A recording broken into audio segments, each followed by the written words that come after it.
Bath is a town built for pleasure and relaxation. I spend the afternoon exploring the beautiful architecture. We go and see the Abbey, the baths themselves with the hot springs, and we take a walk around town looking at the beautiful gardens and buildings.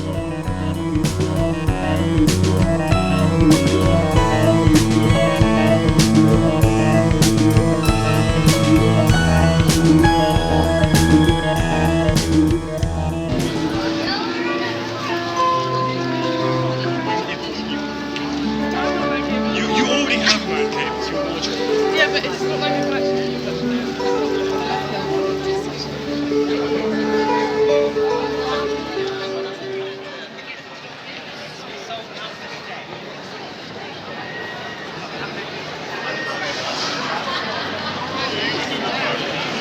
I guess it's history, right? So that's the Abbey in front, and then you've got the Roman baths. Unfortunately, it's £26 to go in, so we won't be going in. Money's a bit tight.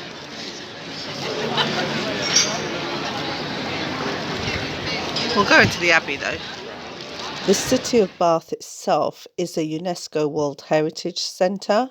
The city became a spa with the Latin name Aquae Sulis, meaning the waters of Sulis, in 60 AD, when the Romans built baths and a temple in the valley of the river Avon, although hot springs were known even before the Romans arrived.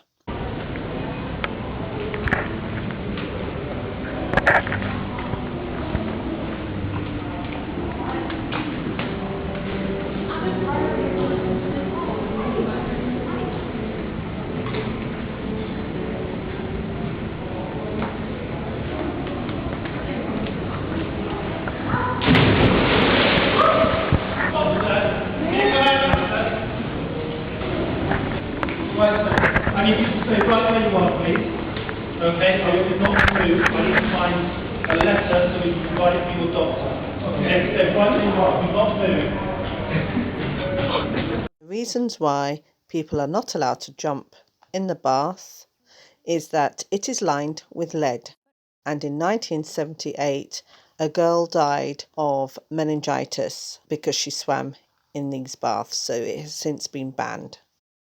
Before the Romans developed the spa baths, the Celts knew of the water's healing properties.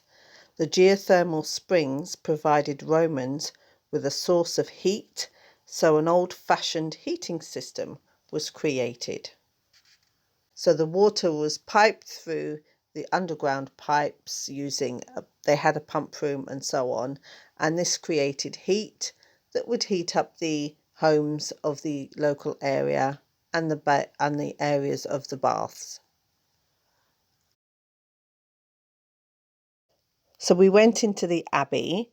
Now, to save you from paying to see inside the Abbey, you can have a look at this part of the Abbey, otherwise you can skip it and go on to the next section. We're just about to go into the Abbey. I don't actually mind paying for the Abbey. It was only £3 per adult. But I do feel that as a place of worship, it should be free for everybody. I would have been much happier for a donation box. In fact, I would have put £5 or even £10 in a donation box, because this is the sort of thing that I enjoy and I would quite happily pay for the upkeep. But as a place of worship, I don't necessarily agree with that. I think it should be open to everybody that wishes to worship. So I think that was a bit uncalled for. But anyway, enjoy the Abbey.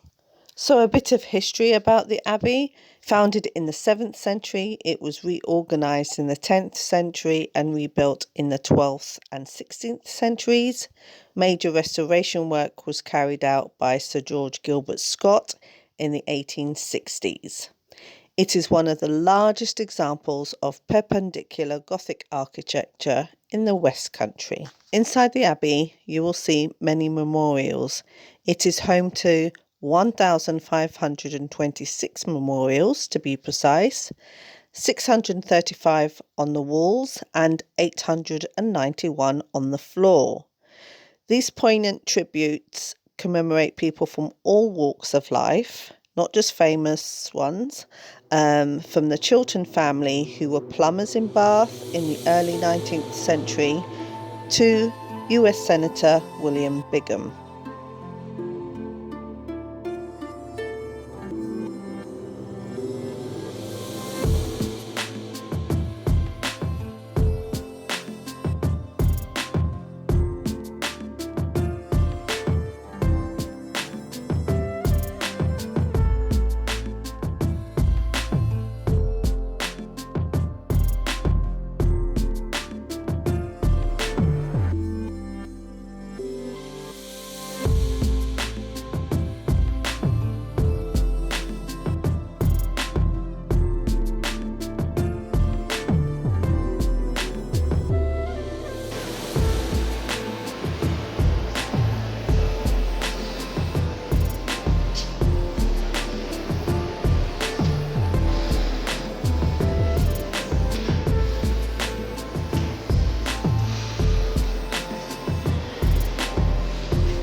Someone's merry. Quaint little street. Avon. These are the little terraces. Walled gardens. We're making our way to the circus and then the Royal Crescent.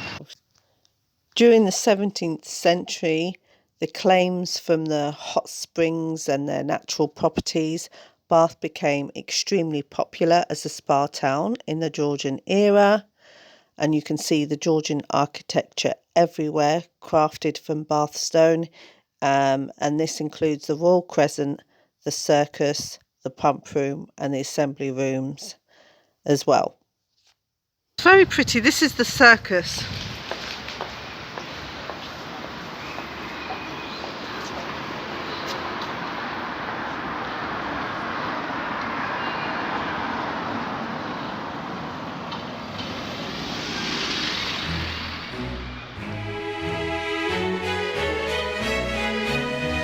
Quaint little garden.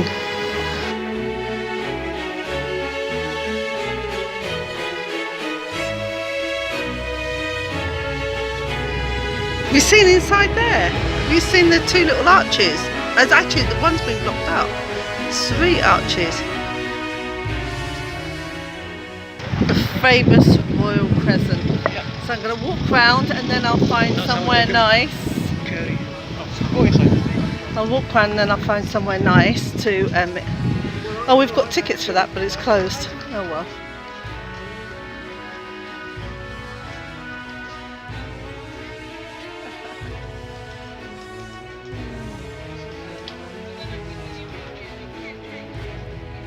George Saintbury.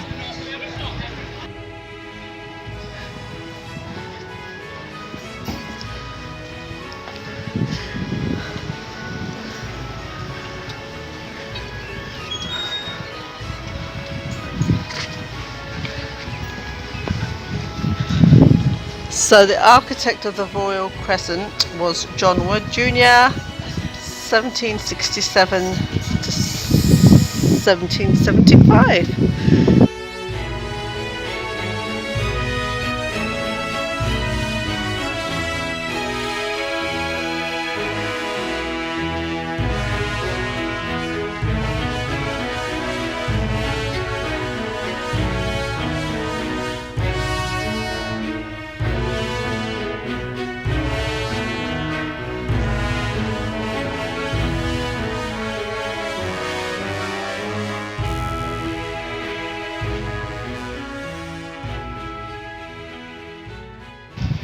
Everyone's taking photos in front of this famous crescent. Anyone coming to Bath goes to see the Royal Crescent. Any of you who are Bridgerton fans will notice the Royal Crescent because the Featherington household was actually shot on the iconic street itself.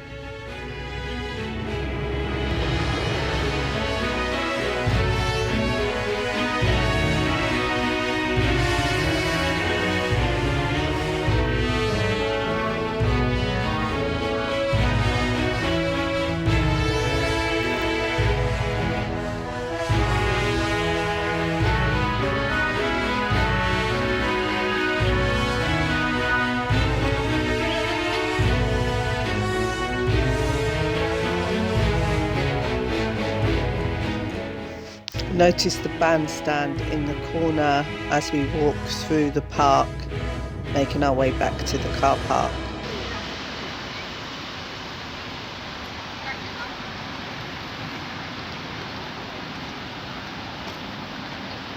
I only spent a couple of hours in Bath, literally just drove to Bath from London, had a cup of coffee, a quick stroll around town, and then we headed back home.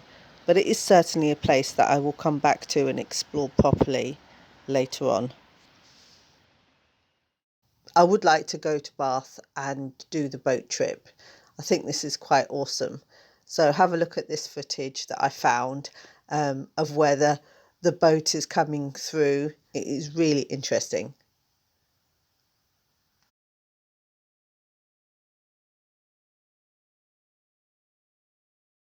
Thank you for watching. The next video will be in Scotland. It will be the Scotland series, so please join me. We have lots of fun in Scotland. If you've enjoyed my videos, please hit the like button, subscribe and the bell so you can be notified. In Jolly Geniuses World, we make the most of our opportunities.